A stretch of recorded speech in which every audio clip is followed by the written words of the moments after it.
সমস্যা নাম্বার 1। এই সমস্যাতে কি বলা হয়েছে দেখো, 7 ঘন্টা 15 সেকেন্ড থেকে আমাদের বাদ দিতে হবে হচ্ছে 4 ঘন্টা 40 মিনিট 35 সেকেন্ড। এখন এই জিনিসটা আমরা সিম্পলি কিভাবে উঠাবো, দেখো এখানে দেখতেছি যে ঘন্টার ঘর আছে এবং সেকেন্ডের ঘর আছে, এখানে দেখতেছি ঘন্টার ঘর, মিনিটের ঘর এবং সেকেন্ডের ঘর আছে। এখন আমরা এই সুন্দর করে ঘন্টা, মিনিট, সেকেন্ড কয়েকটা ঘর বানাই নি, ঘন্টা, মিনিট আর হচ্ছে সেকেন্ড, 3টা ঘর বানাই নিলাম। এখন দেখো কি করব, ঘন্টার ঘরে ঘন্টা লিখবো এবং মিনিটের ঘরে মিনিট লিখবো এবং সেকেন্ডের ঘরে সেকেন্ড লিখবো। এখন দেখো প্রথমটার 7 ঘন্টার নিচে 7 লিখলাম, তারপর হচ্ছে 15 সেকেন্ড আছে, 15 সেকেন্ড লিখলাম।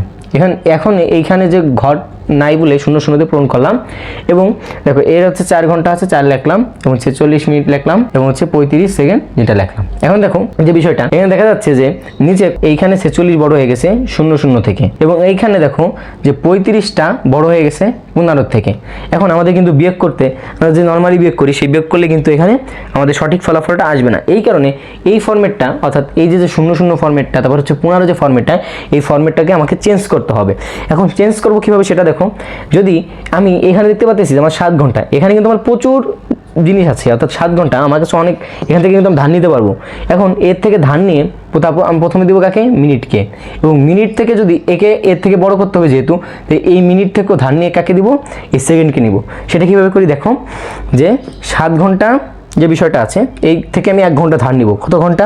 1 ঘন্টা ধার নিলাম। তাহলে 7 থেকে যদি আমি 1 ঘন্টা ধার নিই তাহলে কয় ঘন্টা থাকে? 6 ঘন্টা থাকে। এখন 1 ঘন্টা তো কোথায় গেল? 1 ঘন্টা ধার নিছে কে? এই মিনিটের ঘর। তো এই মিনিটের ঘরকে কি করব, সে 1 ঘন্টাটা আমি দিয়ে দিব।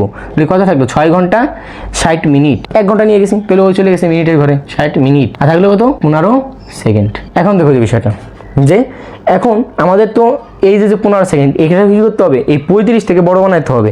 আর বড় বানানোর জন্য এখানে কিন্তু হিউজ মিনিট আছে, যে আমার 60 মিনিট আছে। এখন এই 60 মিনিট থেকে আমি কি করব, যে আমি এই মিনিটের ঘরকে, এই সেকেন্ডের ঘরকে কি করব, ধার দিব। এ কত সেকেন্ড ধার দিব? আমি 1 মিনিট এখান থেকে এখানে দিয়ে দিই, 1 মিনিট এখান থেকে এখানে দিয়ে দিই। যদি আমি 60 মিনিট থেকে 1 মিনিটকে বিয়োগ করে দিই তো থাকতেছে আমার কত মিনিট? 59 মিনিট। তো আমি 59 মিনিটটা এই 6 ঘন্টা 59 মিনিট লিখলাম। এখন এই যে আমি 1 মিনিট দিছি, এই 1 মিনিটটা কার ঘরে চলে যাবে? সেকেন্ডের ঘরে। এখন 1 মিনিট মানে কি? 60 সেকেন্ড। তাহলে 60 সেকেন্ড আর হচ্ছে এই 15 সেকেন্ড কী হবে? যোগ হবে। তাহলে কী হয়ে যাবে এখানে? এখানে হয়ে যাবে 75 সেকেন্ড। এখন দেখো আমার কিন্তু সব কিছু রেডি হয়ে গেছে, যে 6 ঘন্টা 59 মিনিট এবং 75 সেকেন্ড। অর্থাৎ আমার প্রত্যেকটা জিনিসই কিন্তু এই নিচের যে সংখ্যাগুলো ছিল এই সংখ্যাগুলো থেকে গেছে বড় হয়ে গেছে। এখন আমি কিন্তু সরাসরি বিয়োগ করতে পারবো। তাহলে আমি এই জিনিসটা পেলাম। তাহলে আমরা লিখবো, আবার সাজায় লিখবো, ঘন্টা, মিনিট, তারপর হচ্ছে কি সেকেন্ড। এখন ঘন্টার জায়গায় আমি ঘন্টা লিখি। ঘন্টা এখন কত পাইছি? 6 ঘন্টা। কত মিনিট পাইছি? 59 মিনিট। কত সেকেন্ড পাইছি? 75 সেকেন্ড। আর কত ছিল? 4 ঘন্টা 46 মিনিট 35 সেকেন্ড।